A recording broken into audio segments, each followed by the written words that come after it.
आज अपन कक्षा 11वीं का लेखा शास्त्र वित्तीय लेखांकन भाग 1 का अध्ययन करेंगे बेटा। मैं दीप्ति शर्मा आपको वित्तीय लेखांकन का आज परिचय बताऊंगी।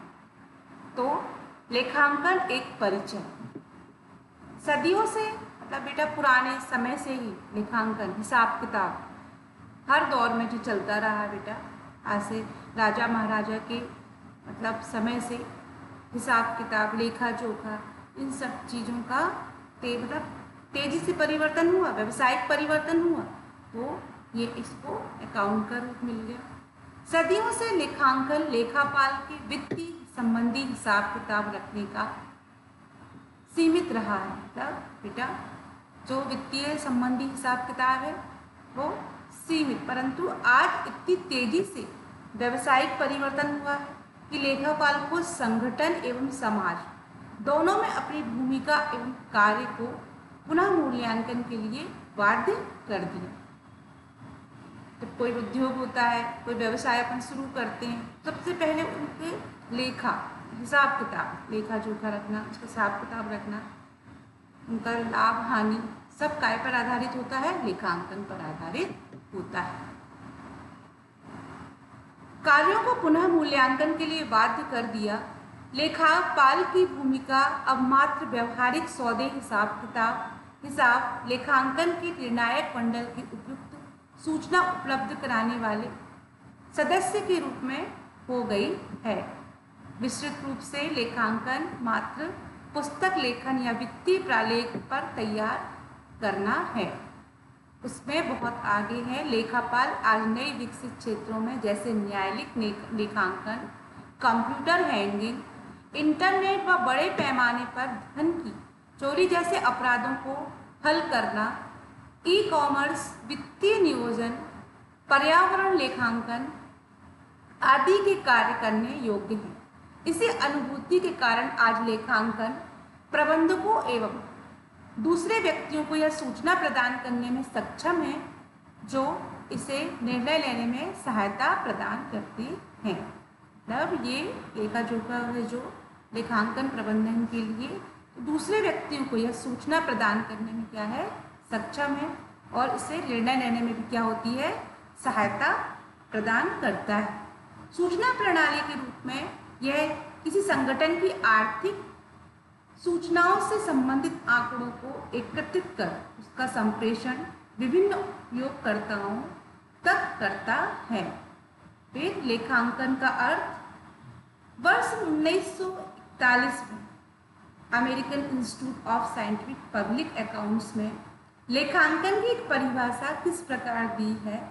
लेखांकन का संबंध उन लेन देन और उन घटनाओं का मूल रूप से जो आंशिक रूप से वित्तीय प्राकृतिक में होते हैं, मतलब जो लेन देन होते हैं और उनका मतलब घटनाओं का मूल रूप होता है आंशिक रूप से वित्तीय प्राकृतिक, मतलब वित्त की पूरी व्यवस्था जो मुद्रा के रूप को प्रभावशाली ढंग से, मतलब जो मुद्रा है उसके रूप को प्रभावशाली ढंग से लिखने और वर्गीकृत करके सापेक्ष में व्यक्त करने तथा उसके परिणाम की विश्लेषणात्मक व्याख्या करना ही कला है।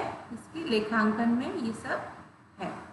आर्थिक विकास के परिणाम स्वरूप लेखांकन की भूमिका एवं क्षेत्र का विस्तार हुआ।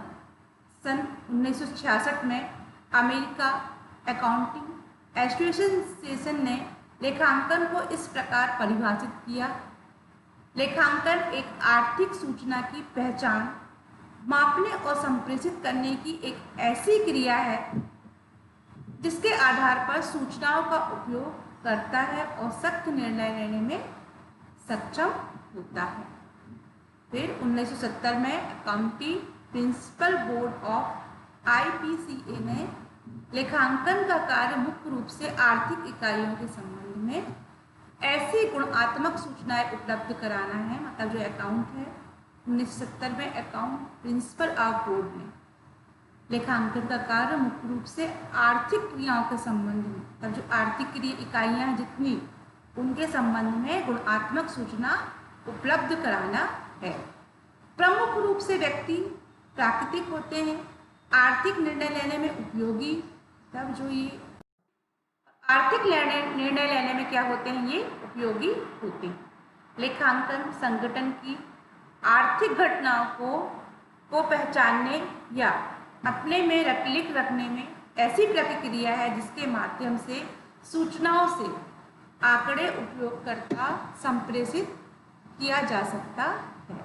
लेखांकन की प्रकृति को समझने के लिए हमें परिभाषा मतलब निम्नलिखित परिभाषाओं का संबंधित पहलू को क्या करना पड़ेगा बच्चों, समझना पड़ेगा। फिर है आर्थिक घटनाएं, तो ये परिभाषा के वो है, पहला है आर्थिक घटना, पहचान, मापन, अभिलेखन और संप्रेषण और संगठन। तीसरा है सूचना से संबंधित उपयोगकर्ता और आर्थिक घटना। तो व्यावसायिक संगठन का संबंध कैसे होता है, आर्थिक घटनाओं से। तो अपन किसी भी व्यापार को शुरू करते हैं सबसे पहले अपन को अर्थ की आवश्यकता होती है ना बेटा। तो सबसे पहले जब अपन अर्थ व्यवस्था कर लेंगे तभी कोई व्यवसाय को अपन आगे बढ़ा पाएंगे, व्यवसाय का संगठन कर पाएंगे। आर्थिक घटनाओं से तात्पर्य किसी व्यवसायिक संगठन में होने वाले ऐसे आर्थिक लेन देन से है। मतलब किसी भी व्यापार को जब अपन शुरू करते हैं सबसे पहले लेन देन, जब तक अपन पूंजी का व्यय नहीं करेंगे, पूंजी का लेन देन नहीं करेंगे, तब तक अपन कोई भी व्यवसाय शुरू नहीं कर सकते, जिसका परिणाम मुद्रा के रूप में मापा जाता है। मशीनों का उनके स्थान पर विनिर्माण की तैयारी करने की एक घटना, कुछ लेन देन समाहित रहते हैं, जैसे मशीनों का परिवहन, स्थापना, परीक्षण, संचालन, किसी घटना के संगठन और किसी बाहर के व्यक्ति के बीच लेन देन। इस घटना को कहेंगे हम, क्या कहेंगे, लेन देन के उदाहरण से नीचे दिए हुए हैं। फिर है लेखांकन का अर्थ और परिभाषा। व्यापारिक सौदे को निश्चित पुस्तकों विधिवत लिखते हैं, बही खाता या पुस्तक पाल, किंतु केवल व्यवहारों को सुनिश्चित पुस्तकों में लिखने से व्यापार के परिणाम था उनकी स्थिति ज्ञात या प्राप्त किया जा सकता है। एक निश्चित अवधि में परिभाषा को जानने के लिए विभिन्न देशों के संग्रहण, विश्लेषण तथा लेखों का सार तैयार करके संबंधित कार्य को आवश्यकता होती है।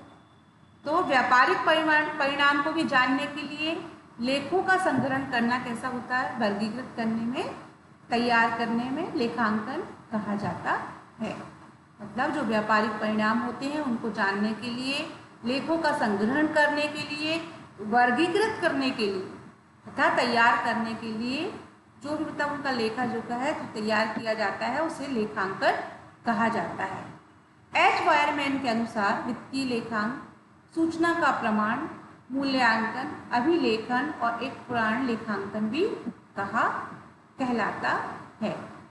फिर लेखांकन विज्ञान तथा कला दोनों के रूप में लेखांकन वित्तीय व्यवहारों को निश्चित अनुपातों में निश्चित नियमों पर आधारित होता है, इसलिए लेखांकन क्या है, विज्ञान है। लेखांकन आवश्यकता के अनुसार रखी जाती हैं। इन पुस्तकों के व्यवहार को उचित रीति से प्रविष्ट किया जाता है, इसलिए यह क्या कहा जाता है, कला भी कहा जाता है। फिर लेखांकन के प्रमुख उद्देश्य, तो व्यावसायिक लेन देन का लेखा जोखा। तो लेखांकन के प्रमुख उद्देश्य पहला है व्यावसायिक लेन देन का लेखा जोखा। जो अपन व्यवसाय करते हैं उनको शुरू करने के जो लेन देन होते हैं उनका लेखा जोखा करना लेखांकन का मुख्य उद्देश्य होता है। दूसरा है लाभ व हानि को ज्ञात करना।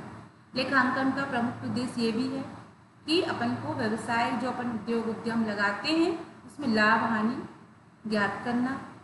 फिर योजना बनाने में सहायक। लेखांकन मुख्य रूप से किसी भी कार्य को करने के लिए, किसी भी उद्यम व्यवसाय को शुरू करने के लिए योजना बनाने में क्या है बेटा, सहायक होता है। फिर निर्णय व नियंत्रण में सहायक। अपन लोग लेखांकन की गतिविधि करते हैं, उसको नियंत्रण और निर्णय दोनों में ये क्या होता है, सहायक। और अशुद्धियों पर नियंत्रण।